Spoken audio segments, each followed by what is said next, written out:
નમસ્કાર, આપ જોઈ રહ્યા છો ગુજરાતનું number 1 news network online TV news. આવો જોઈએ આજના સમાચાર. કચ્છના અંજાર તાલુકાના મીઠા પસવારિયા ગામે આજરોજ જનકલ્યાણ શિબિરનું આયોજન કરવામાં આવ્યું હતું. ત્યારે તેમાં ગામના સ્થાનિક લોકો દ્વારા તેમને મૂંઝવતા પ્રશ્નો, રોજગારીના પ્રશ્નો અને વિકાસ અંગેના પ્રશ્નો પૂછતા ત્યાંના સ્થાનિક તંત્રને અંજારના ધારાસભ્યને પ્રશ્નો પૂછવામાં આવ્યા હતા. જેમાં ચાલુ પ્રશ્નોત્તરી દરમિયાન સ્થાનિક પોલીસ તંત્રએ પ્રશ્નકર્તાઓને ત્યાંથી હટાવવામાં આવ્યા હતા. Online TV news Badhabhai Ahir, Kutch.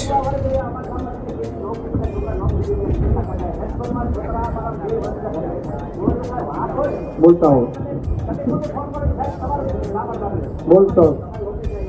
हूँ પછી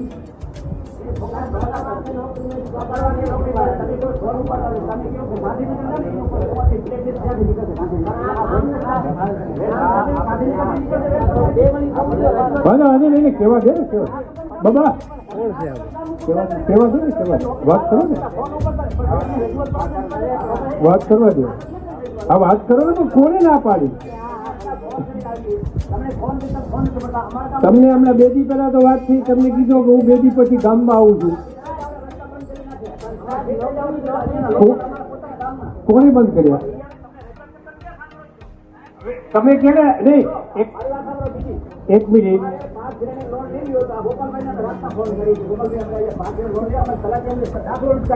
બરાબર છે, કરાવી દીધો ને. ગોપાલભાઈ કોણ? ગોપાલભાઈ કોણ? એ ભાજપનું જ માણસ છે. એ પ્રતિનિધિ આવશે ને, કેમ નહીં આવે? એમ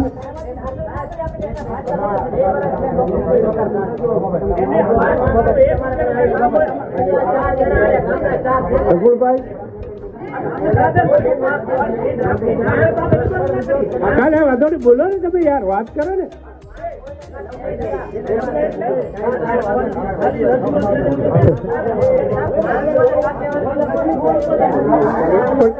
એ રજૂઆત જે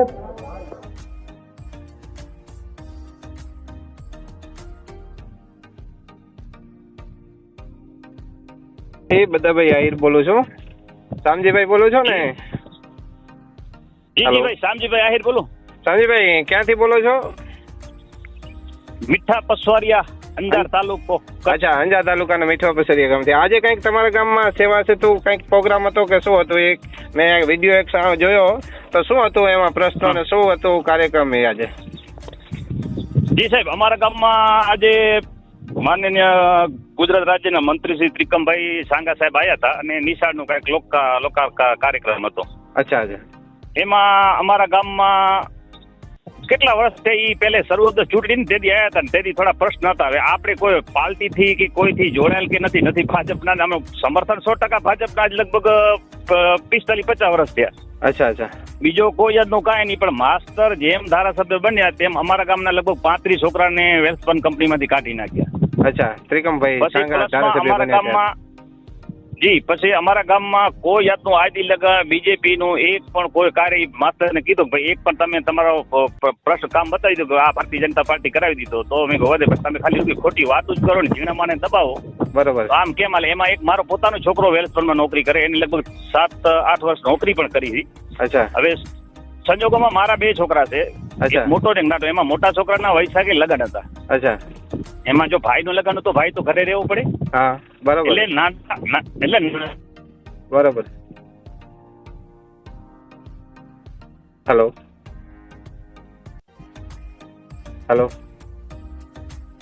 કોઈ થઈ હશે વેલ્સપનમાંથી બ્લેકલિસ્ટ કર્યો આજથી 2 વર્ષ પહેલા. અચ્છા. વેલ્સપનમાંથી બ્લેકલિસ્ટ કર્યો એટલું જ નહીં, ઉપરથી સામેથી કેસ કર્યો કે ભાઈ આ છોકરો મારકૂટ કરે ને મારી નાખવાની ધમકી આપે ને આમ છે. મેં કહ્યું સાહેબ તમે એક વખત એના રૂબરૂ જઈ આવો. જે ભાઈ સાહેબે કેસ કર્યો એના આપણે સામે છોકરાને મારે લીધો આપણે સામે બેસાડી.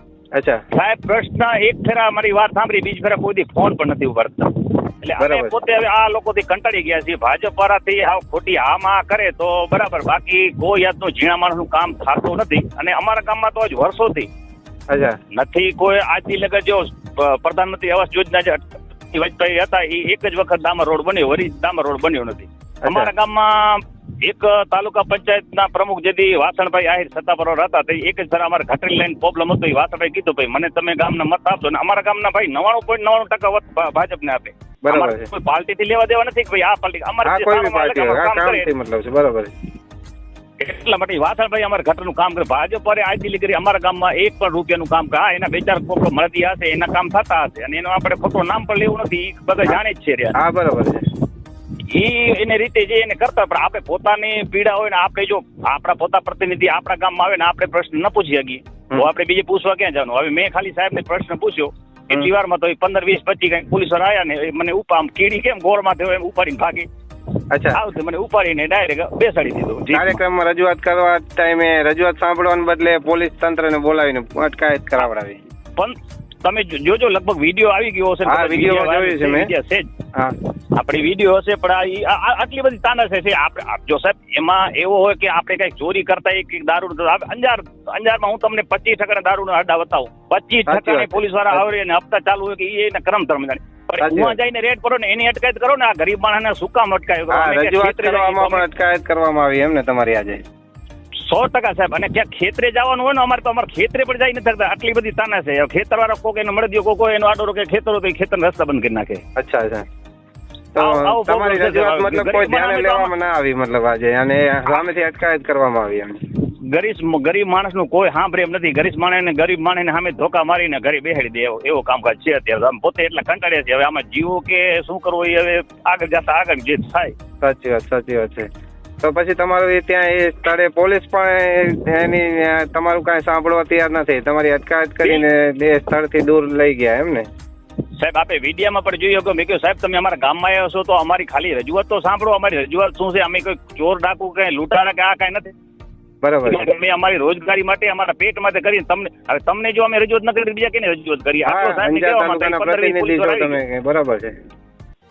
એટલી વાર તો 15-20 પોલીસ વાળા આવ્યા ને ડાયરેક્ટ આમ ઉપાડીને. હું પોતે અપંગ માણસ સાહેબ. મારાથી બીજો કઈ એવો થાય એમ નથી. હું અપંગ માણસ કદાચ મને વધારે કઈ મારા પગ. હું પોતે અત્યારે મતલબ હા બેરોજગાર છું એમ. કોઈ અત્યારે ધંધો કરી શકો એમ નથી. અચ્છા અચ્છા. મારો છોકરો નાખ્યો હા વગર ગુને ખોટો કેસ કરીને. અને મીડિયા વાળા હાલે સાહેબ હોય હજી સાબિત કરી દે ને કે આ છોકરાનો આ કે આટલા માટે કાઢ્યો તો આપણે જિંદગી જીવી ત્યાં સુધી વેલ્સપનમાં ઘેટે કે વેલ્સપનમાં આપણે છોકરાને લગાડવું નથી. મતલબ વેલ્સપન પણ તમારા પરિવાર સાથે મનમાની કરે છે એમ આ લોકોના કહેવાથી? બિલકુલ સાહેબ. બરાબર છે. Okay thank you Shamjibhai. તમે